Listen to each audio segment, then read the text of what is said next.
వికారాబాద్ జిల్లా ప్రజలకు నమస్కారం. నేను మీ రాజశేఖర్ రావుటి. నిన్నటి రోజు చేవెళ్ళ పార్లమెంట్ సభ్యులు గౌరవ కొండ విశ్వేశ్వరరెడ్డి గారు తాండూరు నియోజకవర్గంలో సీసీ రోడ్ల కార్యక్రమం మీద వెళ్ళి అక్కడ వారు మాట్లాడిన వ్యాఖ్యలు ఏవైతున్నాయో తీవ్ర అభ్యంతరకరమైన వ్యాఖ్యలు, అది రైతులను చులకన చేసిన వ్యాఖ్యలు తీవ్రంగా జిల్లా కాంగ్రెస్ పార్టీ తరఫున ఖండిస్తున్నాను. జిల్లా కాంగ్రెస్ పార్టీ అధికార ప్రతినిధిగా డెవల్యూషన్ ఆఫ్ సెంట్రల్ ఫండ్స్ 32% ఉంటే దాన్ని 42% చేసి నేను అప్పుడు ఫస్ట్ టైం ఎంపీ ఉన్నప్పుడు, అంటే 32 42 అంటే ఫస్ట్ టైం ఎంపీ ఉన్నది టీఆర్ఎస్ పార్టీ కారు గుర్తుండని గుర్తొచ్చుకోండి. రెండోసారి నిలబడ్డది చెయ్యి గుర్తున్నాడు 2019లో ఓడిపోయిన విషయం గుర్తుంచుకోండి.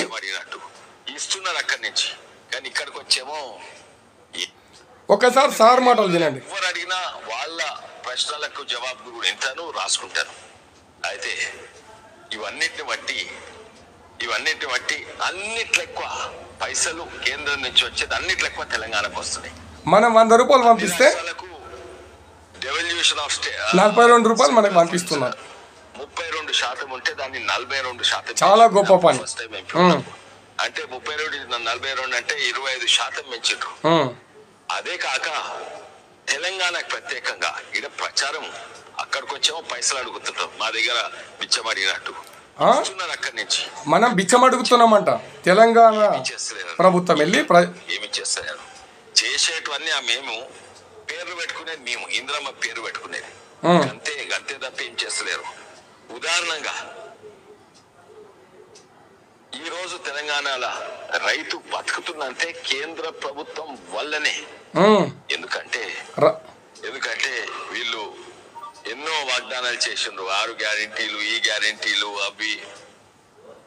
ఎలా బతుకుతున్నారు రైతులు? మీ భిక్షతోటి బతుకుతున్నారా? ఎంతమందికి చేసిండ్రు, ఎంత చేసిండ్రు అది చేసుడు ఒక్కసారి 1,00,000 రూపాయల వరకు ఇచ్చిండ్రు సగం మందికి. దక్కిన వాళ్ళకి అవి కూడా రాలేదు. ఇంకా 1,00,000 ఎప్పుడు ఇస్తారు? కానీ కేంద్ర ప్రభుత్వం ప్రతి ఏడాది ప్రతి రైతు కుటుంబానికి 90,000 నుంచి 1,00,000 రూపాయలు వస్తున్నాయి ప్రతి రైతు కుటుంబానికి. ఇది తెలంగాణ అఫీషియల్ డేటా చూస్తే ఇంకా ఎక్కువ. ఎందుకంటే ఆ 90,000 రూపాయలు మీకు రైతులకు ఇస్తే మీకు తెలంగాణలో మీకు వచ్చిన సీట్లని ఎందుకు ఈ గాలి మాటలు చెప్తారు? 2004లో ఉచిత విద్యుత్ పైన సంతకం పెట్టింది. మొదటి సంతకం డాక్టర్ వైఎస్ రాజశేఖర రెడ్డి గారు ముఖ్యమంత్రిగా, యూపీఏ చైర్పర్సన్ సోనియా గాంధీ గారి ఆశీర్వాదం మేరకు 2004లో సంపూర్ణ రుణమాఫీ చేసింది రాజశేఖర రెడ్డి గారు. యూపీఏ చైర్పర్సన్ గారికి దృష్టికి తీసుకెళ్ళి రైతులను ఆదుకున్నాలని చెప్పి చేసిండ్రు. వారు చేసిన, ఇప్పటి ప్రభుత్వం చేసిన రైతు సంక్షేమం కోసం చేస్తారు తప్ప భిక్ష కాదనే విషయం గుర్తుంచుకోండి. రైతులకేదో మనం భిక్ష అడుక్కుంటున్నాం అన్నట్టుగా, లేకపోతే రైతులకేదో భిక్ష పడేస్తున్నాం అన్నట్టుగా మాట్లాడే వ్యాఖ్యలు తీవ్ర ఆక్షేపణీయం. ఎంపీ గారు, మీరు మాట్లాడిన విధానము ఎవరిని చులకన చేస్తున్నారు? ఎందుకంటే నా ప్రకారంగా 40 లక్షల మంది రైతు కుటుంబాలు ఉన్నాయి తెలంగాణ ప్రభుత్వ డేటా ఆర్టీఐ ప్రకారంగా 30,90,000 రైతులు ఉన్నారు. ఓకే. అయితే ఇక్కడ కొనుగోలు కొరకు మనము పైసలు సేమ్ కొనుగోలు, వరి కొనుగోలు గురించే మాట్లాడాలి. వరి కొనుగోలే. వరి కేంద్ర ప్రభుత్వం అవసరమే లేదు. అవసరం లేదు. మరి మనం కేంద్ర ప్రభుత్వం కింద లేం కదా, మనం అవసరం లేదు. 29 లక్షల బియ్యం అంటే 40 లక్షల వడ్లు అన్నట్టు. అవును సార్. పండించేదంట ఈసారి రికార్డు పండించినాం. ఎంత? ఎట్లా పండించినాం సార్? రైతులు పండించారు. బీజేపీ, కాంగ్రెస్, టీఆర్ఎస్ ప్రభుత్వాలు కాదు పండించేది, రైతులు. ప్రతి దగ్గర అంతే, తినేదానికంటే ఎక్కువ పండించుడు. అయినా అంటే ప్రొడక్టివిటీ కాంగ్రెస్ ప్రభుత్వంలో పెరిగిందని ఒప్పుకుంటున్నారు కదా. మురిగిపోతున్నాయి. అయినా కూడా కేంద్ర ప్రభుత్వం కొడుతుంది. ఎందుకంటే మన తెలంగాణ రైతులు పండించిన రైతులను ఆదుకుంటారు. అవును. ఎంత ఆదుకుంటుంది? 24,000 కోట్లు, 25,000 కోట్లు, 23,000 కోట్లు. లాస్ట్ ఈ మూడు లేదు, కరెక్ట్. 9 ఏళ్ళ సంది అంటే 25,000 కోట్లు డివైడెడ్ బై 40 లక్షలు అంటే ఎంత? 40 లక్షల రైతాంగం. అదే లెక్కలు కూడా తప్ప ఏం రావు మనకి. అది కాక యూరియా సబ్సిడీ 2,400 అది ఎంత ఇస్తున్నారు? దాదాపు 400 రూపాయలు, 300 రూపాయలు ఇస్తున్నారు. అదెంత? అదో 10,000 కోట్లు. అంటే ఇది 25,000 కోట్లు, అది 10,000 కోట్లు, 35,000 కోట్లు. అదే దాదాపు 1,00,000 తెలంగాణ ప్రభుత్వం లెక్క ప్రకారం 31 లక్ష రైతులే ఉన్నారు. అంటే అదే 1,00,000 రూపాయలు. అది కాక 6,000 రూపాయలు ఇస్తుండ్రు.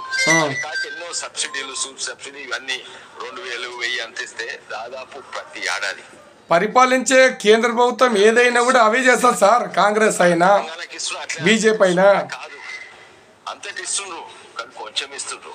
ఉదాహరణంగా ఉత్తరప్రదేశ్ లా తెలంగాణకు 25,000 కోట్లు ఇస్తే ఉత్తరప్రదేశ్ కి ఇవ్వాలి. మనకంటే జనాభా 7 రైతాంగం అక్కడ. మరి ట్యాక్స్ వాళ్ళు ఎంత కడుతున్నారు కేంద్రంకి, మనం ఎంత కడుతున్నారు లెక్కలు చెప్పాలి కదా సార్. కదా ఇవ్వలేదు, వాళ్ళకి 70,000 ఇచ్చిండ్రు. అంటే ఉత్తరప్రదేశ్ కంటే ఎక్కువ మనకి ఇచ్చిండ్రు. వాళ్ళు ట్యాక్స్ ఎంత కడుతున్నారు అది కూడా చెప్తే బాగుండే కదా. గుజరాత్ 2 అంటారు మీరు అందరూ, బీజేపీ రాష్ట్రాలకు పోతుంది. లేదు, తెలంగాణ ఏ పార్టీ గూటిలో చేరితే ఆ చిలకలగా మాట్లాడే పద్ధతి మానుకొని కొద్దిగా ధర్మంగా మాట్లాడాలి కదా సార్. ఈయన చేతిలో చిప్పున్నది, ఈ రోజు ఆదుకుంటుందంటే 25,000 కోట్లు. మన చేతిలో చిప్పు ఉందంట తెలంగాణ ప్రజల చేతిలో వరకు ఈ సబ్సిడీలు ఇంక్లూడింగ్ మన. మరి గతంలో 10 సంవత్సరాలు పరిపాలిస్తే మీరు చిప్పనే పెట్టింది అయితే కేంద్రం నుండి నిధులు ఇవన్నీ చూస్తే 1,00,000 రూపాయలు కట్టే అందుకే బతుకుతున్నాడు. నేను గ్రామాలకి ఏం చేస్తుండు, గ్రామ పంచాయతీలకు 4th ఫైనాన్స్ కమిషన్ అంటే నేను ఇది డైరెక్ట్ రైతులకు వచ్చేది. అది కాక ఊర్లో రోడ్స్ అయినా లేకుంటే లైట్ బుగ్గలైనా లేకుంటే శ్మశాన వాటికి అవేమో కుటుంబానికి రావు, అవి గ్రామానికి వస్తాయి. అవి అన్ని కలిపితే ఈ రోజు ఆదుకున్నది, ఈ రోజు నడుస్తున్నది తెలంగాణ కేంద్ర ప్రభుత్వం వల్లనే. వాళ్లకు ఏ ధైర్యం. మరి కేంద్ర ప్రభుత్వం నడుస్తుంది ఎవరి వల్ల సార్? అంతా చేస్తుంది. ట్యాక్సులు అత్యధికంగా దేశంలో చెల్లిస్తుంది కాంగ్రెస్ ప్రభుత్వం అనే కాదు సార్. ఏ ప్రభుత్వం తెలంగాణ పరిపాలిస్తున్నా ఆ రాష్ట్ర ప్రభుత్వం. ఎన్నికలు పోతారు, ఏ ముఖం పెట్టుకొని తిరుగుదో తెలియదు. ఎందుకంటే ఎంతమందికి ఇల్లు ఇచ్చిండ్రు, లక్షలాది ఇల్లు అవసరము. అవును సరే ఒక్క నిమిషం సార్ అంటున్నారు ఎన్ని ఇండ్లు ఇచ్చిండ్రు అంటున్నారు. నేను ఒకటి ప్రశ్నిస్తున్నా సార్ తమరిని ఎంపీ గారు. 2004 నుండి 2014 వరకు మేము పరిపాలించిన దానిలో తాండూరులో రాజీవ్ గృహకల్ప, రాజీవ్ స్వగృహ, వికారాబాద్లో చెప్తున్న రాజీవ్ గృహకల్ప, రాజీవ్ స్వగృహ. మీరు తాండూరు విషయం మాట్లాడుతున్నారు కాబట్టి చెప్తా. గ్రామంలో ఇందిరం ఇండ్లు కట్టించిండ్రు గతంలో కాంగ్రెస్ ప్రభుత్వమే కదా సార్. రాజీవ్ గృహకల్ప, రాజీవ్ స్వగృహ ఉంది కదా సార్, మేము కట్టించినాయి. మరి మీరు కట్టించిన ఒక్క ఇల్లు, ఒక ఏమంటారు గుంపు సమూహం ఏడన్నా ఏదైనా గృహకల్ప ఉండాలి. మీ గృహకల్పలు ఉన్నాయిగా, మీ పార్టీ పేర్లు, పెద్ద నాయకుల పేర్లు, ఒక గృహకల్ప చూపెట్టండి సార్. మరి ఒక్క ఇల్లు చూపెట్టండి సార్. మేము కట్టించిన ఇల్లు అంటే అని చెప్పి ఒక ఇల్లు చూపెట్టండి. ఒక గ్రామంలో ఒక ఇల్లు ఇవ్వకుండా మేము మీదికి వెళ్ళిచ్చిన మనం పంపిస్తే, మన 100 రూపాయలు పంపిస్తే రాష్ట్ర ప్రభుత్వం నుండి ట్యాక్సుల రూపంలో 42 రూపాయలు రిటర్న్ పంపించి 42 రూపాయలే సరే 32 రూపాయలు గతంలో వస్తుంటే ఎంత అభివృద్ధి జరిగింది. మళ్ళీ 42 రూపాయలు వస్తుంటే ఏడున్నాయి సార్ మీ ఇండ్లు చూపెట్టాలి కదా. బీజేపీ ప్రభుత్వం కట్టించిన ఇండ్లు చూపెట్టండి. ఇంకా మాట్లాడతారు సార్. వచ్చే ఎన్నికలలో తప్పనిసరిగా బీజేపీ ప్రతి గ్రామంలో మా క్యాండిడేట్ ఉంటాడు. అంటే ఇది సింబల్ లేకుంటుంటా కానీ అదే కాక మరి ఎట్లా మరి పువ్వు గుర్తుకి సింబల్ లేదు దగ్గర. గెలిచినా ఓడినా మాకు అనవసరం.